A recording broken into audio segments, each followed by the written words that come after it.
ሰላም በዛሬው ቪዲዮ 10 አይምሮ ፈታኝ የሆኑ እንቆቅልሾችን ይዤላችሁ መጥቻለሁ። ወደ ጥያቄዎቹ ከመግባታችን በፊት ግን ሰብስክራይብ በማድረግ ቤተሰብ ይሁኑ። አንደኛ ጥያቄ፣ ሁለት ሰዎች በአንድ ጊዜ ነው የተወለዱት፣ ግን ልደታቸውን በተለያየ ቀን ነው የሚያከብሩት። እንዴት ሊሆን ቻለ?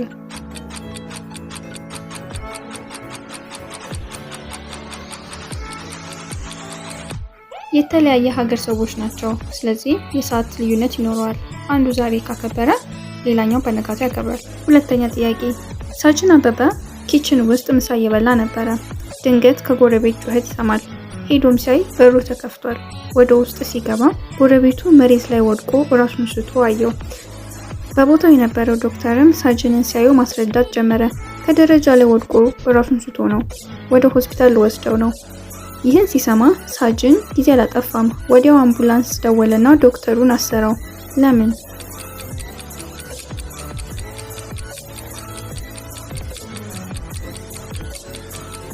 ሳጅን ወደ ጎረቤቱ ቤት ሲመጣ መንገድ ላይ ምንም የአምቡላንስ መኪና አላየም። እናም ይህ ዶክተር እንዴት ቤት ውስጥ ሊገባ ቻለ? ያጠራጥራል። ሶስተኛ ጥያቄ፣ ከተወለዳችሁ ከጊዜያት በኋላ ታገኙታላችሁ፣ ከተወሰነ ዓመታት በኋላ ታጡታላችሁ፣ ግን ድጋሚ ታገኙታላችሁ።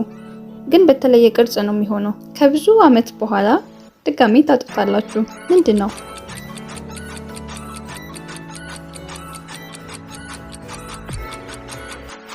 መልሱ ጥርስ ነው። አራተኛ ጥያቄ፣ ሶስት ሰዎች ሽንት ቤት ተደብቀዋል። እግራቸውን በማየት የትኛዋ እርጉዝ እንደሆነች ለዩ።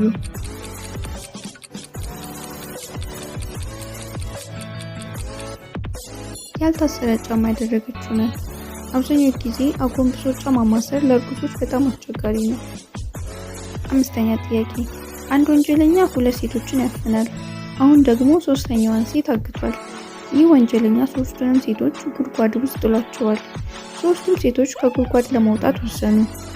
ከሁሉም አጭባ ከላይ ሆና ተሸካክመው ለመውጣት ሞከሩ፣ ግን የጉድጓዱ አፍ ላይ መድረስ አልቻለችም። ሴቶቹ ከጉድጓዱ ለመውጣት ምን ማድረግ አለባቸው?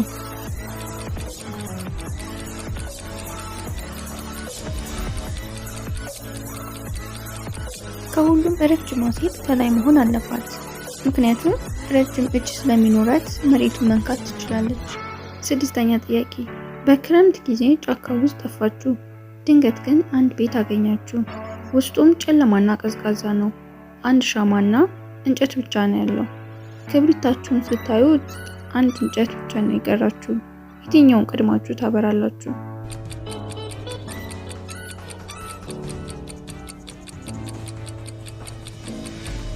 መጀመሪያ የምታበሩት ክብሪቱን ነው። ሰባተኛ ጥያቄ፣ በአንድ ዝናባማ ቀን አንድ መኪና በመሻገር ላይ ያለችን ሴት ይገጫል።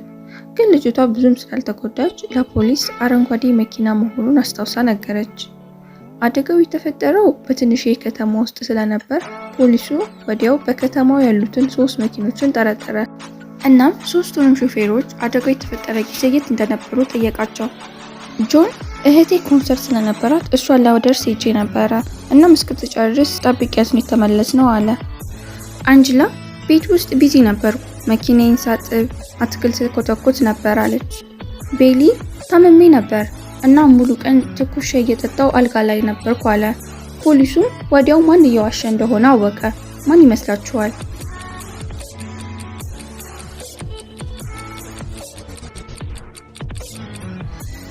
ዝናባማ ቀን ነው። እናም መኪና ማጠብና መኮትኮት ጥሩ ሀሳብ አይመስልም። አንጅላ እየዋሸች ነው። 8ኛ ጥያቄ፣ አንድ ሰውዬ ባለ 8 ፎቅ ቤት ውስጥ ነበር። እሳት ሲነሳም ደንግጦ በመስኮት ዘለለ፣ ግን ምንም አልሆነም። እንዴት?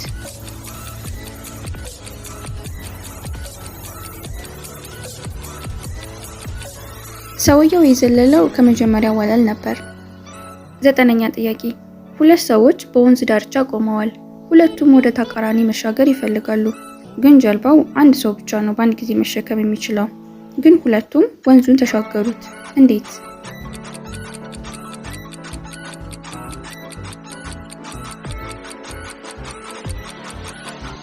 መጀመሪያም በተቃራኒ ቦታ ነበር የቆሙት።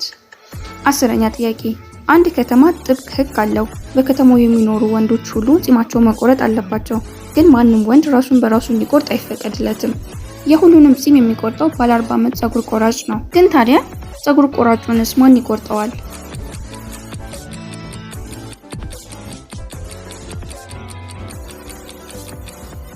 ማንም አያስፈልግም።